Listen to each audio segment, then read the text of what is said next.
Welcome to episode 663 of Salsidoparanormal. I'm your host, James Salsido, and tonight I'm sharing true paranormal stories from the web. As always, you can find all episodes of the show along with links to social media and other ways to contact me at the podcast page, and that is salsidoparanormal.podbean.com. That's SALSIDO paranormal.podbean.com. Always happy to hear from you all, whether you have comments or questions or topic suggestions or accounts of paranormal experiences, whether they're your own or from others that you trust. Happy to either read those or have you join me on the show to talk about them. Thank you all for listening, whether you are here for the live streams on Discord or if you listen to the podcast or YouTube feeds or on the Trouble Minds Radio Network, KUAP Digital Broadcasting. There you can hear replays of 2 episodes of my show every night at 6 p.m. Pacific, 9 p.m. Eastern, right before Trouble Minds Radio comes on. And as always, I want to thank Michael Strange, host of Trouble Minds Radio, for having me on the network and putting all my shows up there. If you'd like to support my show, there are various ways to do that. You can always share it with others and rate and review it on your favorite podcast platform. You can find books I've written, paranormal fiction and nonfiction, over on Amazon, including my most recent release, Salsido Paranormal Experiences. And that has material from the show as well as my own experiences as well there. So you can also sign up for the Patreon page and get 1 extra episode of True Paranormal Stories from the Web every week, whenever possible. Or you can just make one-time donations through PayPal. And support is never expected, but always appreciated, as there are expenses in making these shows, from equipment to research materials to travel expenses in some cases. And I always mention the equipment because every once in a while, something that you're using can just quit on you. And I've had that happen with headsets and just different things, my last computer. So anyway, just technology does not last forever. So also, though, I wanted to mention, and I forgot to mention this earlier tonight as I've been recording these episodes, I want to thank everyone who has listened to this show, especially on the podcast feeds, wherever you listen to it, because recently this show hit 10,000 total downloads. And I'm just really amazed that it has managed that in just under 4 years' time. It'll be this Halloween will be the 4th anniversary of the start of the show. The first episode was released on Halloween of 2020. So thank you all for listening. Again, as I always say, but especially now to get to that point. And I really appreciate that. And if you'd like to help the show get to that next, to that first of the, basically to 5 digits instead of, no, that'd be 6 digits. Yeah, I can count. If you'd like to help the show get to 6 digits in terms of listens, I'd appreciate that just by sharing it, as I always say in the introduction there. And I'm sure it'll happen. It's just a matter of when. So thank you all for listening, as I always say.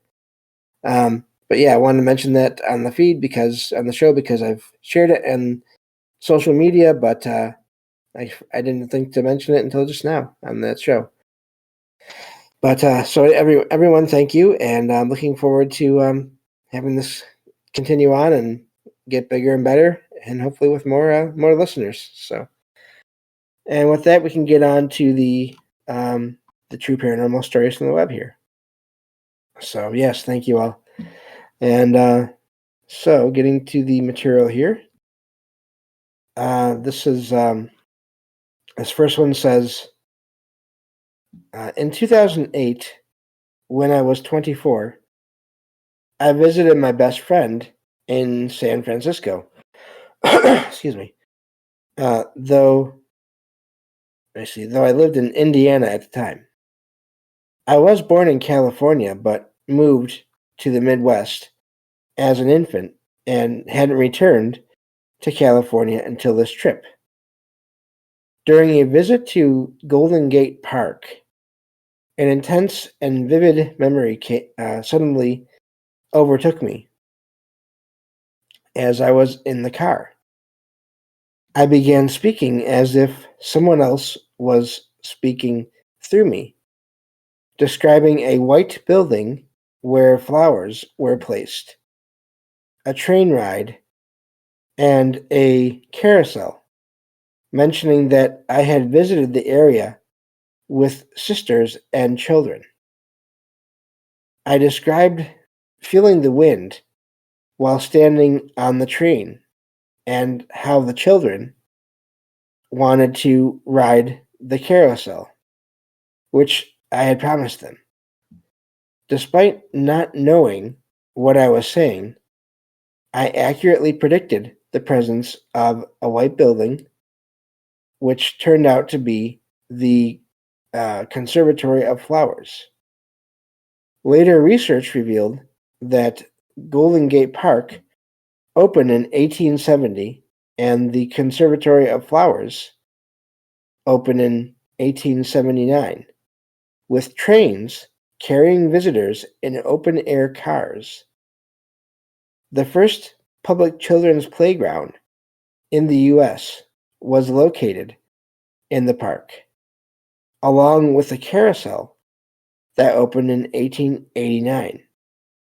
I believe I was present at the park during one of these significant historical events, possibly during the park's early days.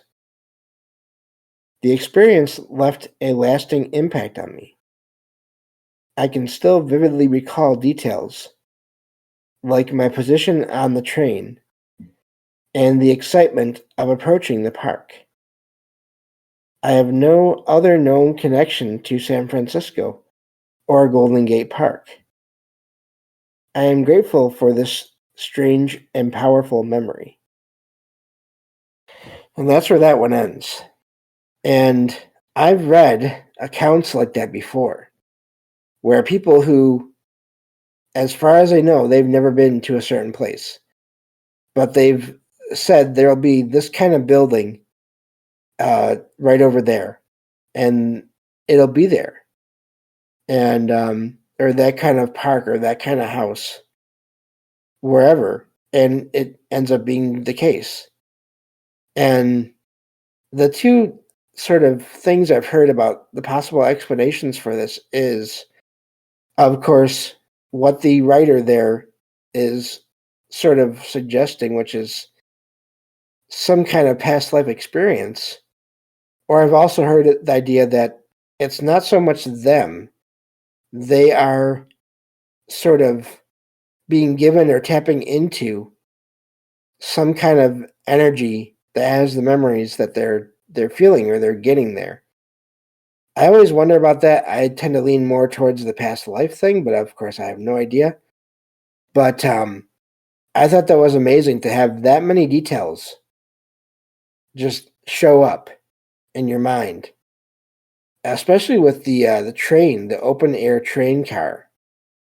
That seems like a very specific detail to me to have and to remember.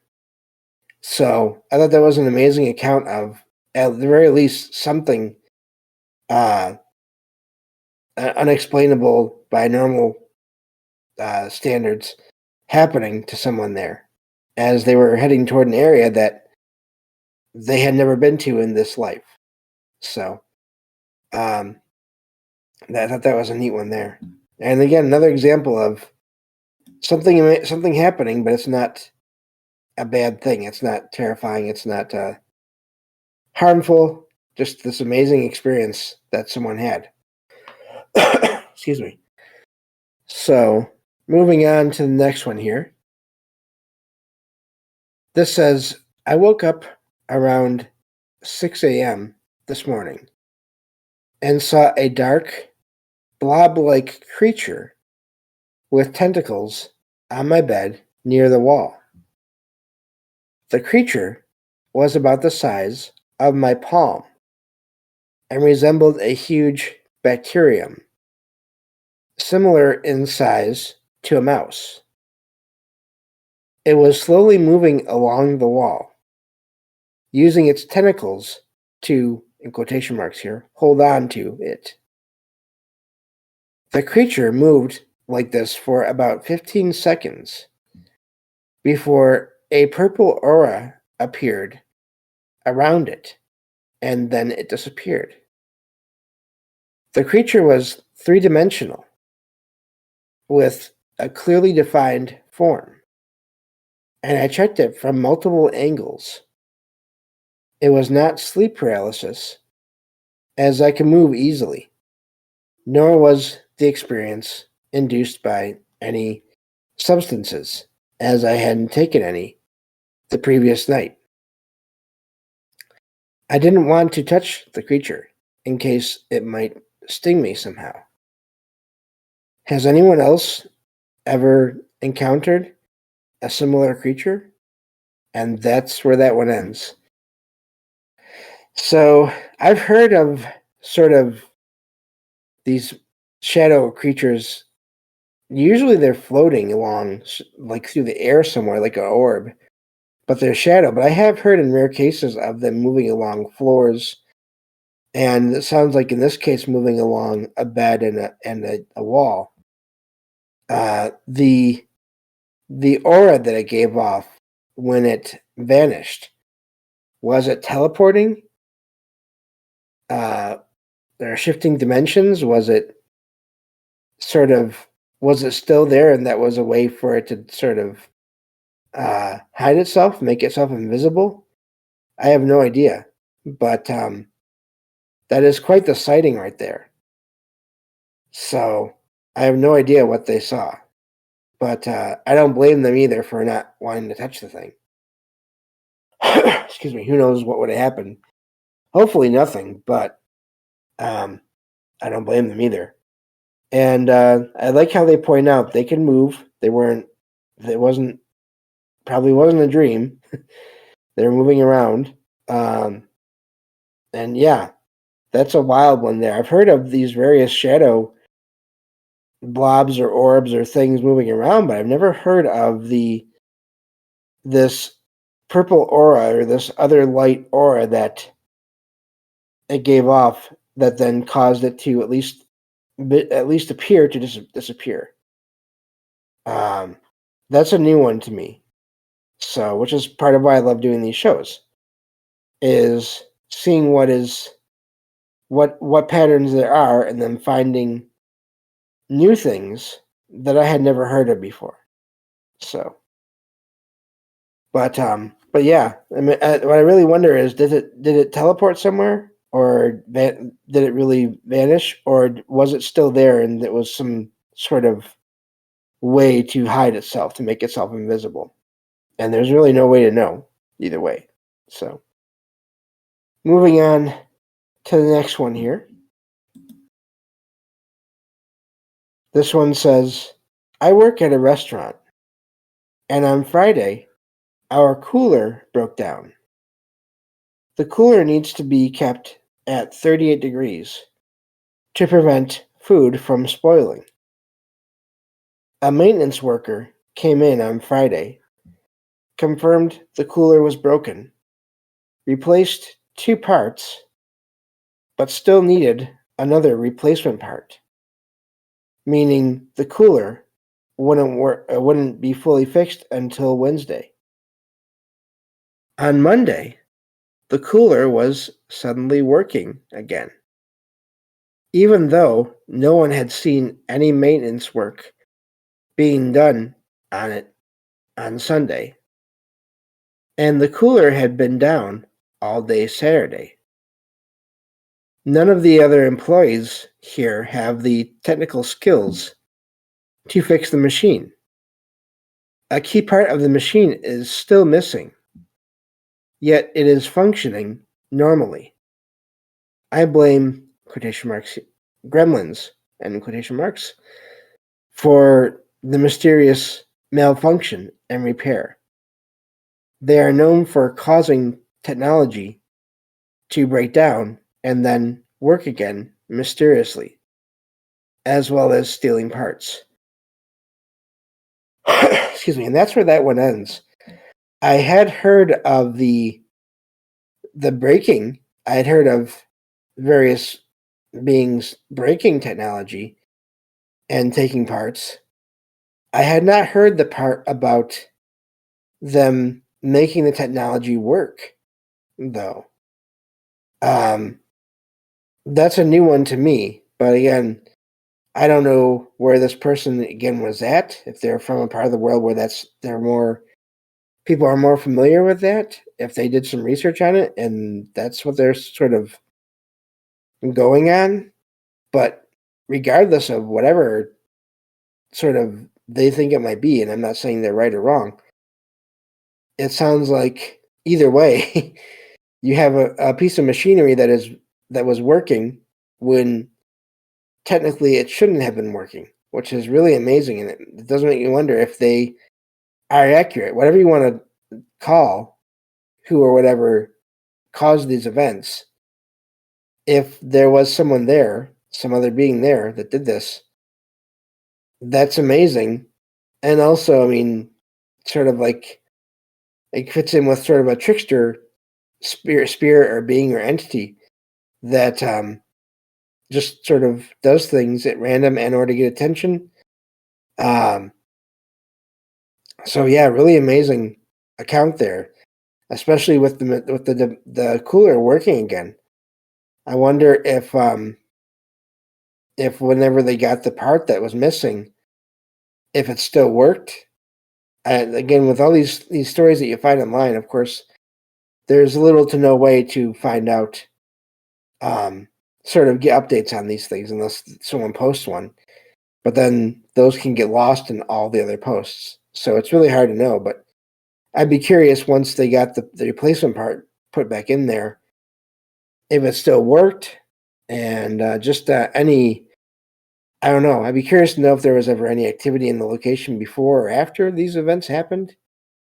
So what I always wonder with these kinds of situations is just, is this an isolated event or are there others? And I don't know which is more interesting to me because both are. Um, if you have a series of events, then how is that happening? If you have one event, then how did that one event happen and never happen again? What was different either with the people or the environment in this one point in time or this one window in time to cause things to this one event to happen? So, so yeah, that's always where my mind goes to these things is just more details. I would love more details, but and I've heard, I've I've heard that other people have the same kind of that's their only thing that they want more of from these kinds of accounts and these kinds of shows is they would love more details, and I agree. Um, but I also think it's important to share all these posts from these websites because so often that's where they stay, and unless you go looking for them, next to no one will hear about them.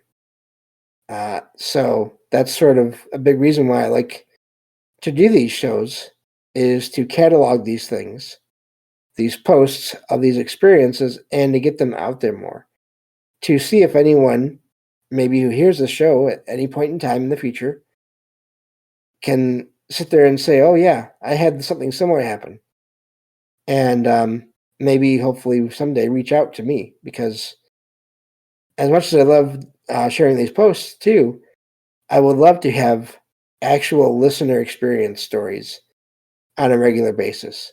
So, just going to mention that again. If you've ever had a paranormal experience or multiple experiences, you are more than welcome to reach out to me, and I can.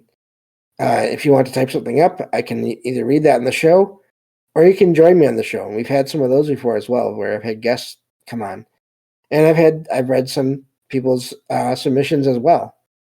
And I would love to be able to do that, to be able to get enough sort of correspondence and people, I could talk, to make shows just of listener experiences. Eventually, that is, I would gladly switch over from that. Make more shows with that than with these online posts. But until that happens, I'm really happy to have these shows about these where to share these posts from people that are online as well. So anyway, that's enough of that that rambling mess there for now.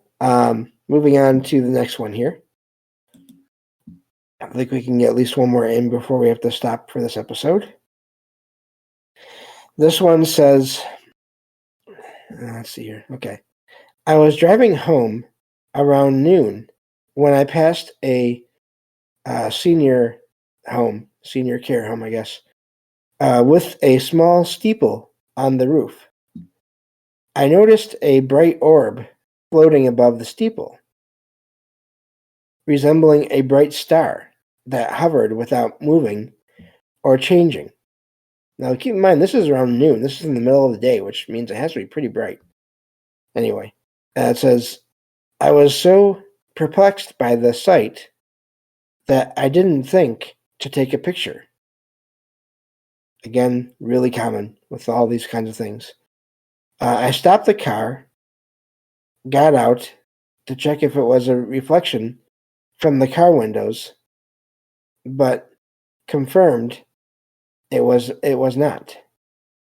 The orb remained centered above the steeple, and there was nothing else in the background or any man-made object it could have been. That it could have been. After telling my father about the experience and returning to the spot, the orb was gone. I think the orb might have been a sign of something special, possibly someone humble going home. I still look for the orb when passing by the area, but have not ever seen it since. The experience made me feel blessed and fuels my belief in unexplainable phenomena. Has anyone else ever seen something similar? And that's where that one ends. And yeah, I mean, so many people see orbs and lights and all those things. This reminds me of one of my own experiences I've talked about here on the show once in a while. Not so much of an orb, but it makes me think of course, we've talked about before how any kind of hospital or health care facility, they seem to be centers for activity. And I'll never forget this one time when I first moved into this apartment, how in the middle of the afternoon evening one day, I started hearing two voices, a man and a woman, and they were just talking, and it was as if they were walking through the area, and I heard the sounds of their voices from the front of my apartment, and it was just the sounds of their voices, no footsteps, didn't see anything, but just heard their voices, and it was like they were having a pleasant conversation, and they were just moving through, and it was as if they didn't even know I was here. And they were heading in the exact direction of a nursing home that is not far from my apartment building. It's basically behind and off to one side of my apartment building. So I wonder, who were they going? Were they going there to see someone? I have no idea, but I've always wondered about that because of the experience. Anyway, thank you all for listening, and I'll talk to you all next time on Salsidoparanormal. Take care.